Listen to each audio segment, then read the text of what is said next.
આજે આપણે શીખીશું ધોરણ 8 2023ની સાલમાં પૂછાયેલા પેપરનું સોલ્યુશન. તો એમાં સૌથી પહેલાં તો ખાલી જગ્યાઓ છે, બરાબર. તો આપણે ખાલી જગ્યા કેવી રીતે પૂરવાની છે તે સમજીએ. પ્રશ્ન નંબર 1 પહેલી ખાલી જગ્યા છે, ખાલી જગ્યાની વ્યસ્ત સંખ્યાનું અસ્તિત્વ નથી. ચાલો, આવી ખાલી જગ્યા પૂછાય તો તમારે કેવી રીતે ઉકેલવાની? તો કોની વ્યસ્ત સંખ્યાનું અસ્તિત્વ નથી? તો કોની વ્યસ્ત સંખ્યાનું અસ્તિત્વ નથી? તો 0, બરાબર. તો ચલો, 0 હોય તો એનો વ્યસ્ત કરીએ તો શું થાય? તો 0 ના નીચે 1 તો હોય જ ને. તો આપણે આનો વ્યસ્ત કરીશું તો 1/0 થાય, અને 1/0 વાળી કોઈ સંખ્યાનું અસ્તિત્વ આપણા ગણિતમાં છે નહીં. તો તમારો જવાબ શું આવશે? કે 0ની વ્યસ્ત સંખ્યાનું અસ્તિત્વ છે નહીં.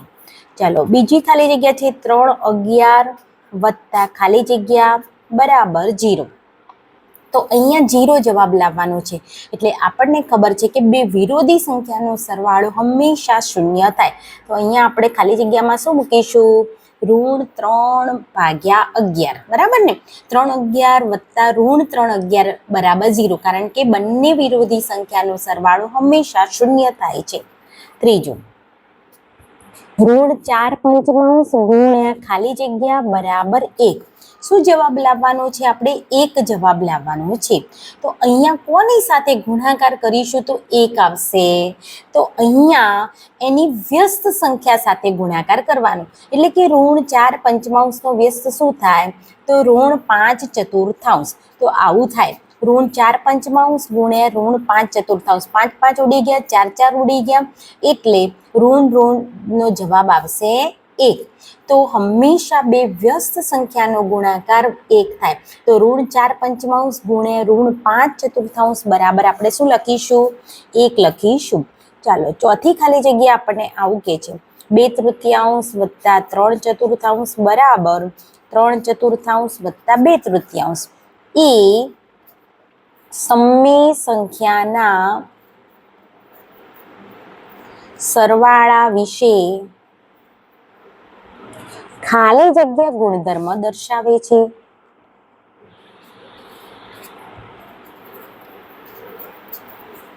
ચાલો, અહીંયા તમે જોઈ શકો છો કે શું થયું છે? તો જો ક્રમ બદલાયા છે. અહીંયા 2/3 વત્તા 3/4 હતું, એની જગ્યાએ શું આવી ગયું? તો આ બીજું પદ છે એ પહેલું આવી ગયું, અને પહેલું પદ છે બીજું. એટલે ફક્ત ને ફક્ત આપણે શું કર્યા? ક્રમ બદલ્યા, આગળ પાછળ કર્યા, બરાબર ને. પહેલું બીજું હતું તો બીજું પહેલું આવી ગયું, પહેલું બીજું જતું રહ્યું. તો આગળ પાછળ આપણે ખાલી ક્રમ બદલ્યા. એટલે અહીંયા કયો ગુણધર્મ આવે છે? ક્રમનો ગુણધર્મ આવે છે. ચાલો, પાંચમી ખાલી જગ્યા આપણે જોઈશું. 4/9 ગુણ્યા 3/5 ગુણ્યા 5/8 બરાબર 4/9 ગુણ્યા 3/5 ગુણ્યા 5/8 એ સમય સંખ્યાના ગુણાકાર વિશે ખાલી જગ્યા ગુણધર્મ છે. કયો ગુણધર્મ ભાઈ દર્શાવે છે? તો અહીંયા તમે જુઓ, અહીંયા જોડકા બદલાયા છે. 4/9 ગુણ્યા 3/5 ગુણ્યા 5/8 બરાબર 4/9 ગુણ્યા 3/5. એટલે અહીંયા જોડકું બદલ્યું છે.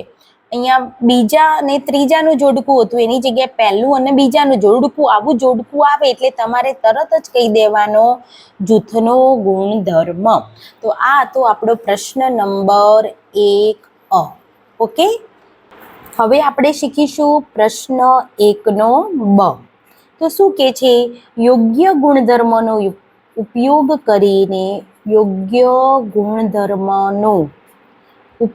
કરીને કિંમત શોધો. ખૂબ સહેલો છે, અહીંયા સમજજો, બરાબર, આવડી જશે. તો અહીંયા આવી રકમ આપી છે, √4/5 ગુણ્યા 3/7 ગુણ્યા 15/16 ગુણ્યા √14/9. હવે આપણે આનો આની કિંમત શોધવાની છે, પણ શું કરવાનું છે? ગુણધર્મનો ઉપયોગ કરવાનો છે. તો ચાલો સૌથી પહેલાં આપણે શું કરીશું? તો પહેલાં આનું નાનું જોડકું બનાવી દઈએ. તો ઋણ 4/5 ગુણ્યા 15/16 એક જૂથ બનાવી દઈએ, ગુણ્યા અહીંયા 3/7 ગુણ્યા ઋણ 14/9 એક જૂથ બનાવી દઈએ. બરાબર, કારણ કે જુઓ અહીંયા ને અહીંયા આપણને ખબર પડશે કે આનું નાનું જોડકું બનાવીશું એટલે 4 × 4 = 16 ને 5 તરી 15 ઉડશે. 3/7 અને ઋણ 14/9 જોડકું બનાવીશું એટલે 7 દુ 14 ને 3 તરી 9 આપણે છેદ ઉડાડી શકીએ. તો આપણે કયો ગુણધર્મ વાપર્યો? જૂથનો ગુણધર્મ. તો અહીંયા કૌંસમાં લખી દેવાનું જૂથનો ગુણધર્મ. હવે આપણે કશું જ નથી કરવાનું, છેદ ઉડાડવાના છે. અહીંયા 5 તરી 15, 5 5 ઉડી ગયા. અહીંયા 4 4 16, 4 4 ઉડી ગયા. ઓકે, ચાલો અહીંયા 7 દુ 14, 7 7 ઉડી ગયા. અહીંયા 3 તરી 9, 3 3 ઉડી ગયા. તો હવે જે વધ્યું છે એને આપણે લખીશું. ચાલો અહીંયા ઉપર અહીંયા એક ઋણ છે, બરાબર ને? એટલે એક ઋણ 3, નીચે શું વધ્યા? 4. ઓકે, બરાબર, એટલું વધ્યું. ગુણ્યા અહીંયા શું વધ્યા? તો ચલો અહીંયા 2 વધ્યા, પણ કેવા વધ્યા? ઋણ 2. આ ઋણ 2 છે એને ભૂલી જવાનું નથી. ભાગ્યા નીચે શું વધ્યા? 3. બરાબર, જે વધ્યું એ લખ્યું. જુઓ અહીંયા શાંતિથી ચેક કરો. અહીંયા શું વધ્યા છે? ઋણ 3. આ ઋણ છે, ઋણ 3. નીચે શું વધ્યા? 4. ગુણ્યા અહીંયા શું વધ્યા? 2, એ પણ કેવા? ઋણ 2 અને ભાગ્યા 3. ચાલો હજુ પણ છેદ ઉડે છે. અહીંયા 3 3 ઉડી જાય છે. અહીંયા 2 ગુણ્યા 2, તો અહીંયા 2 2 પણ ઉડી જાય છે. તો હવે શું વધે છે? તો જુઓ 2 ઋણ ઋણ એટલે ગુણાકાર થઈ ગયો આપણો ધન. ઉપર કાંઈ જ નહીં વધતું એટલે ઉપર લખવાના 1 અને નીચે વધે છે 2. તો આ આપણો જવાબ આવે છે. તો આ રીતે આપણે કિંમત શોધીએ છીએ. ચાલો બીજો દાખલો આપણે અહીંયા સમજીએ. બીજો, બરાબર, આવો પૂછ્યો છે. 7/5 ગુણ્યા છગડિયા કૌંસમાં આવું છે ઋણ 3/12 વત્તા 5/12 કૌંસ પૂરો. બરાબર, ચાલો અહીંયા પણ આપણને કીધું છે કે તમારે ગુણધર્મનો ઉપયોગ કરવાનો છે અને પછી દાખલો ઉકેલવાનો છે. તો પહેલાં તો તમે અહીંયા જોઈ શકો છો કે બંનેના છેદ કેવા છે? સરખા. વચ્ચે કયું નિશાન છે? સરવાળાનું નિશાન છે, એટલે છેદ ઉડે નહીં. બરાબર ધ્યાન આપજો. સરવાળાનું નિશાન હોય તો લસા લેવો પડે, પણ અહીંયા તો છેદ સરખા છે એટલે લસા લેવાની જરૂર નથી. તો ચાલો પહેલું સ્ટેપ શું આવશે? 7/5 એમના એમ ગુણાકાર એમના એમ. અહીંયા છેદમાં કેટલા છે? 12. વચ્ચે કઈ નિશાની છે? સરવાળાની. તો જો છેદ સરખા હોય તો નીચે મૂકી દો 12 ના 12 અને ઉપર અહીંયા શું આવશે? ઋણ 3 વત્તા 5, કારણ કે સરવાળો છે એટલે છેદ સરખા હોય તો સીધો આપણે ઉપરના અંશનો સરવાળો અને છેદ એમનો એમ મૂકવાનો છે. ચાલો બીજું સ્ટેપ આગળનું. તો 7/5 એમના એમ ગુણ્યા ઋણ 3 વત્તા 5. જુઓ એ બંને કેવા છે? જુદા જુદા. ઋણ એક ઋણ છે, એક ધન છે. જુદા જુદા હોય તો હંમેશા બાદબાકી નિશાની મોટાની. તો 5માંથી 3 બાદ થાય એટલે 2 આવે, કારણ કે 2 ધન છે એટલે 2 અને નીચે આવશે 12. આટલું સમજાય છે આ સ્ટેપ?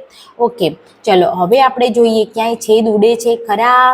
તો ઉપર નીચે ક્યાંય છેદ ઉડતા નથી. તો હવે કાંઈ જ નહીં કરવાનું. ઉપરના અંશનો ગુણાકાર 7 દુ 14 અને નીચેનાનો ગુણાકાર 12 5 હજુ છેદ ઉડે છે. અહીંયા 2 6 12, 2 2 ઉડી ગયા છે, બરાબર ને? તો હવે ઉપરના આપણે જોઈશું શું આવે છે? ઉપર વધે છે 7 અને નીચે આવે છે 5 6 30. તો આ રીતે આપણે કિંમત શોધી શકીએ છીએ. બરાબર ખ્યાલ આવી ગયો? ચાલો હવે આપણે પ્રશ્ન નંબર 2 એમાં સમીકરણનો ઉકેલ શોધવાનો છે. તો હવે આપણે સમીકરણનો ઉકેલ મેળવીએ. કેવી રીતે શોધવાનું? તો ખૂબ ઇઝી પ્રશ્નો પૂછ્યા છે તમને 2023માં. તો આપણે 2x ઓછા 1 બરાબર 14 ઓછા x આ સમીકરણનો ઉકેલ મેળવવાનો છે. ખૂબ ઇઝી છે, બરાબર ધ્યાન આપજો. સમીકરણનો ઉકેલ મેળવવા માટે શું કરવાનું? તો ચલ ભેગા કરવાના અને અચલને એક બાજુ, તો બરાબરની આ બાજુ ચલ ભેગા કરવાના છે અને બરાબરની પેલી બાજુ અચળ પદોને ભેગા કરવાના છે. તો ચલો બરાબર સમજો.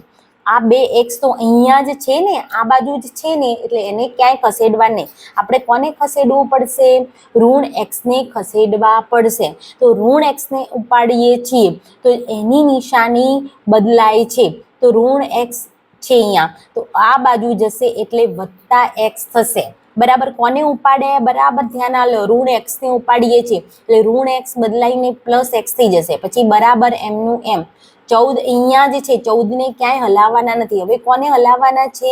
ઋણ 1 ને ઉપાડવાના છે. તો ઋણ 1 ને જેને ઉપાડીએ એની નિશાની બદલાય. તો ઋણ 1 ને ઉપાડીને આ બાજુ મૂકીએ એટલે એની નિશાની બદલાઈ જાય છે. બરાબર, ખ્યાલમાં આવી ગયું? પહેલું સ્ટેપ સમજમાં આવી ગયું? ઓકે, ચાલો હવે આપણે અહીંયા જોવાનું છે 2x અને x એટલે 1x. આ કશું જ ના હોય એટલે એની આગળ કેટલો સહગુણક હોય? 1 હોય. તો 2x વત્તા 1x એટલે કેટલા x થઈ ગયા? 3x થઈ ગયા. અને 14 ને 1 15 થઈ ગયા. ઓકે, હજુ પણ આપણે સમીકરણનો ઉકેલ મેળવવા માટે x ને એકલો પાડવાનો છે. તો x ને એકલો પાડવા માટે શું કરવાનું? તો અહીંયા જે 3 છે એ કઈ પ્રક્રિયાથી આને છૂટા પાડી દઈએ? 3 ગુણ્યા x બરાબર 15, કારણ કે 3 અને x વચ્ચે કયો સંબંધ છે? ગુણાકારની પ્રક્રિયાથી જોડાયેલા છે. હવે આપણે x ને એકલો પાડીશું તો અહીંયા જે 3 છે એને આપણે દૂર કરવા પડે અને દૂર કરીને ક્યાં લઈ જવાના છે? બરાબરની પેલી બાજુ. તો જો આ 3 ગુણાકારમાં હોય તો આ બાજુ લઈ જઈએ ત્યારે ભાગાકારમાં જાય. ગુણાકાર વાળું ભાગાકારમાં જાય, ભાગાકાર વાળું ગુણાકારમાં જાય. જેમ ઓછાકાર વાળું વત્તાકાર માં થતું હતું ને વત્તાકાર વાળું ઓછાકારમાં થતું હતું. જેને ઉપાડો એનું આપણે ચિહ્ન બદલતા હતા. તો અહીંયા આપણે 3 ને હટાવવાના છે એટલે 3 ને ઉપાડીને આ બાજુ મોકલીએ છીએ. એટલે ગુણાકારમાં હોય તો ક્યાં જશે? ભાગાકારમાં. તો અહીંયા ચલો 3 પંચું 15 થી છેદ ઉડે તો x બરાબર 5 એ આપણા સમીકરણનો શું મળી ગયો? ઉકેલ મળી જાય છે. તો બહુ સહેલું છે. ચાલો બીજો પ્રશ્ન ઉકેલીએ આપણે. 5x વત્તા 9 બરાબર 5 વત્તા 3x. બરાબર, આવો આપણો દાખલો છે. તો આપણે બિલકુલ ગભરાવાની જરૂર નથી. આપણે શું કરવાનું છે? x વાળા પદોને આ બાજુ લઈ જવાના છે, બરાબરની આ બાજુ, અને અચલ પદોને બરાબરની પેલી બાજુ. તો ચાલો 5x તો અહીંયા છે જ, તો એને ઉપાડવાની કઈ જરૂર ખરી? ના. તો આપણે કોને ઉપાડીએ છીએ? 3x ને ઉપાડીએ છીએ. તો 3x ની આગળ કયું નિશાન છે? વત્તાનું. તો એને ઉપાડીએ એટલે અહીંયા ઓછાકાર થઈ જાય એટલે ઓછા 3x થઈ ગયું. પછી બરાબર 5 તો અહીંયા જ છે, 5 ને ક્યાંય હટાવતા નથી. કોને હટાવવાના છે? +9 ને. તો +9 હટે તો ઋણ 9 થાય, આ બાજુ જાય તો જો અહીંયાથી +9 ને હટાવ્યા છે અને અહીંયાથી 3x ને ઉપાડ્યા છે, બીજાને ક્યાંય હલાવતા નથી. બરાબર, ધ્યાનથી આ સ્ટેપ સમજો. ચલો હવે 5x ઓછા 3x એટલે કેટલા આવે? 2x આવે. અને અહીંયા જોઈ લો 5 ઓછા 9 એટલે અહીંયા તમે ભૂલ કરતા નહીં. અહીંયા 5 આગળ 5 ધન પૂર્ણાંક છે અને આ ઋણ, બે જુદા જુદા આવ્યા. જુદા જુદા આવ્યા તો હંમેશા બાદબાકી.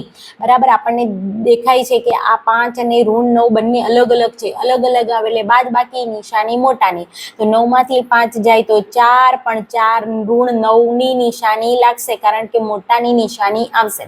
હજુ આપણું કામ ચલને એકલો પાડવાનો છે. તો ચલો હજુ શું નડે છે? તો અહીંયા પહેલા જુદા પાડી દો.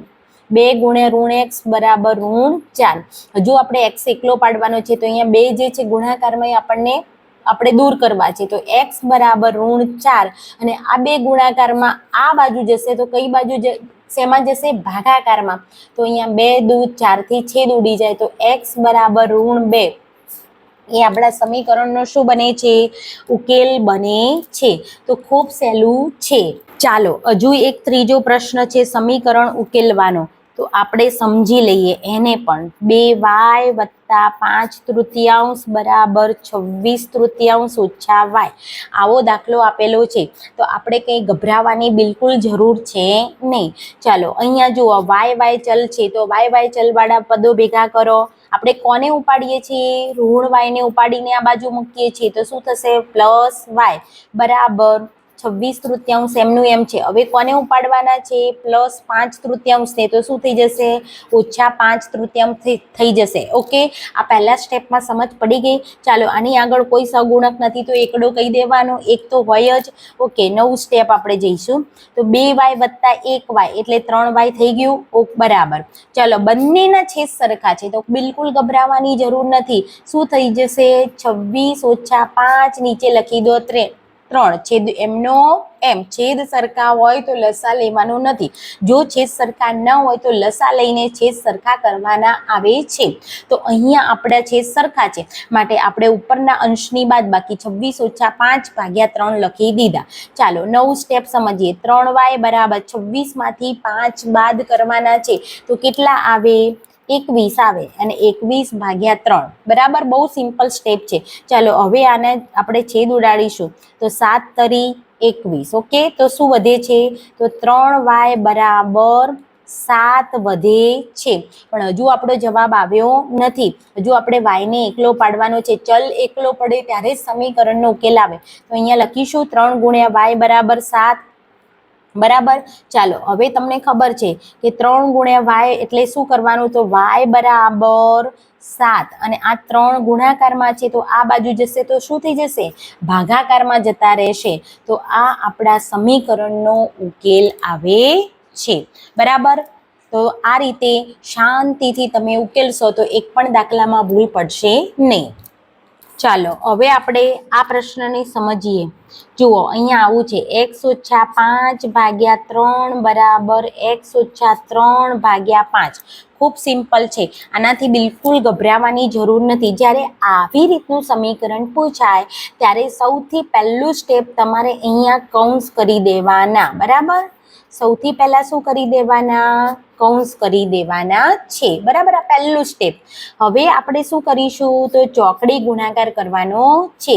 તો ચોકડી ગુણાકાર એટલે અહીંયા 5 અહીંયા આ કૌંસ જોડે ગુણાશે અને આ 3 જે છે એ આ કૌંસ જોડે ગુણાઈ જશે. બરાબર સમજો. પહેલા સ્ટેપમાં શું કરી દેવાનું? તો એ બે પદ છે એને કૌંસ કરી દેવાના છે. ફક્ત આ પદોને જ, નીચે આખાનો નહીં. x - 5 નો કૌંસ કરી દીધો, x - 3 નો કૌંસ કરી દીધો. હવે આપણે શું કરીશું? તો ચોકડી ગુણાકાર કરવાનો છે. તો 5 અહીંયા ગુણાઈ ગયા બરાબર અને 3 આ કૌંસ જોડે ગુણાઈ ગયા. ચાલો હવે આપણે કૌંસને છોડવાનો છે. તો આ 5 જે છે એ x સાથે પણ ગુણાશે અને 5 સાથે પણ ગુણાશે. બરાબર. ધ્યાન આપજો. તો પહેલા 5 નો ને x નો ગુણાકાર 5x થાય ઓછા 5 અને 5 નો ગુણાકાર 25 થાય. ઓકે બરાબર. બરાબર. એ જ રીતે 3 નો ને x નો ગુણાકાર 3x થાય ઓછા 3 નો 3 નો ગુણાકાર 3 તરી 9 થાય છે. બહુ સિમ્પલ છે. આ 5 જે છે એ જેટલા પદો હોય બધા સાથે ગુણાય એટલે 5 નો x નો ગુણાકાર 5x ઓછા પાયો 25 બરાબર 3 નો ગુણાકાર x સાથે એટલે 3x ઓછા અહીંયા ઓછાકારનું નિશાન છે એટલે ઓછા વત્તા વધતો વત્તા મૂકો તો 3 તરી 9. ચાલો હવે આપણને ખબર છે બધાને આપણે ચલ ભેગા કરી દેવાના છે. તો કયું ચલને ઉપાડવાનું છે? 3x ને. 5x તો એમનું એમ છે. 3x ને ઉપાડો તો કેવા થઈ જશે? ઓછા 3x થશે. બરાબર. ધ્યાન આપજો. અને અહીંયાથી ઋણ 25 ને ઉપાડવાના છે એટલે પહેલા ઋણ 9 જે છે એમના એમ પણ ઋણ 25 ને ઉપાડીએ છીએ એટલે પ્લસ 25 થાય છે. બહુ શીખ્યા. બરાબર. ચાલો હવે બહુ સિમ્પલ છે. 5x ઓછા 3x એટલે કેટલા આવશે? 2x આવશે. હવે અહીંયા ધ્યાન આપો. બરાબર. ઋણ 9 વત્તા 25 કેવા છે? બંને અલગ અલગ છે. અલગ અલગ હોય તો હંમેશા બાદ બાકી જુદા જુદા દેખાય એવી બાદ બાકી કરી લેવાની. નિશાની મોટાની. 25 માંથી 9 જાય તો કેટલા આવશે? 16 આવશે, 25 મોટા છે એટલે 25 નું નિશાન આવશે, એટલે ધન 16 આવશે, બરાબર। ચાલો હવે આપણે હજુ ચલને એકલો પાડવાનો, પહેલા આને છૂટા પાડી દો, 2 ગુણ્યા x બરાબર 16। હજુ આપણે આપણું કામ છે ચલને એકલો પાડવાનો છે, એટલે x બરાબર 16। આ બે કઈ પ્રક્રિયાથી જોડાયેલા છે? ગુણાકારની, તો આ બાજુ જશે તો ભાગાકારમાં જતા રહેશે। હવે આપણો ચલ એકલો પડી ગયો છે, બરાબર। તો અહીંયા ઉડાડી દો છેદ, તો 2 × 8 = 16, તો આપણો જવાબ શું આવી ગયો? x બરાબર 8 એ આપણા સમીકરણનો ઉકેલ મળી જાય છે। સમજ પડે છે? ઓકે, ચાલો નવો આપણે દાખલો છે એ પણ સમજી લઈએ। અહીંયા બીજા નંબરનો દાખલો છે, 5x - 2 પછી કૌંસમાં 2x - 7 બરાબર 2 કૌંસમાં 3x - 1 વત્તા 7 દૂત્યાંશ। ઓકે, તો બહુ આપણે કાંઈ ગભરાવાની જરૂર નથી, ગમે એટલું જટિલ સ્વરૂપ હોય તો પણ આપણે શાંતિથી દાખલો ગણીશું। ચાલો પહેલાં અહીંયા જુઓ, 5x એમના એમ અને અહીંયા આવતા રહો, 5x એમના એમ, પણ અહીંયા આ બગડો છે બધાની સાથે ગુણાશે, પણ અહીંયા ધ્યાન આલો, બાર કઈ નિશાની છે? ઓછાની, તો તરત જ આપણે સાવધાન ઇન્ડિયા સાવધાનને યાદ કરવાનું છે। 12 ઓછાકાર હોય તો અંદરની તરત નિશાની બદલાય, તો 12 ઓછા હોય તો અંદરની ઓછા વત્તા થાય, વત્તા ઓછા થાય। તો પહેલા અહીંયા તો પહેલા આપણે લખી દઈએ ઓછા, 2 દુ 4x। ઓકે, હવે 12 ઓછાકાર આવ્યું તો અહીંયા ઓછાકારના તરત ઋણ હોય તો શું થઈ જાય? ધન થઈ જાય, ઓછા હોય એનું શું થઈ જાય? વત્તા, અને ગુણાકાર કરવાનો, 2 × 7 = 14। ઓકે, ચલો ત્યાં સુધી બધું ક્લિયર? ઓકે, બરાબર।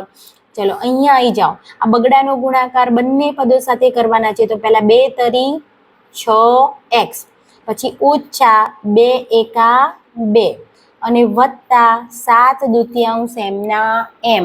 કાંઈ જ કર્યું નથી, શાંતિથી ખાલી અહીંયા જ ધ્યાન આલવાનું હતું, 12 ઓછાકાર આવ્યું એટલે આ ઓછાનું 7ના આગળનું વત્તાકાર થાય છે।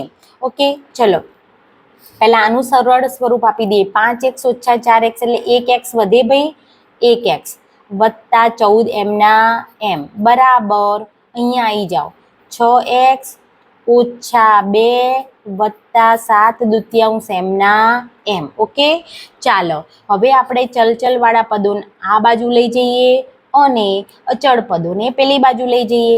તો 1x અહીંયા એમનું એમ છે, પણ કોને ઉપાડવાનું રહેશે? 6x ને, તો 6x ઉપાડીશું તો શું થશે?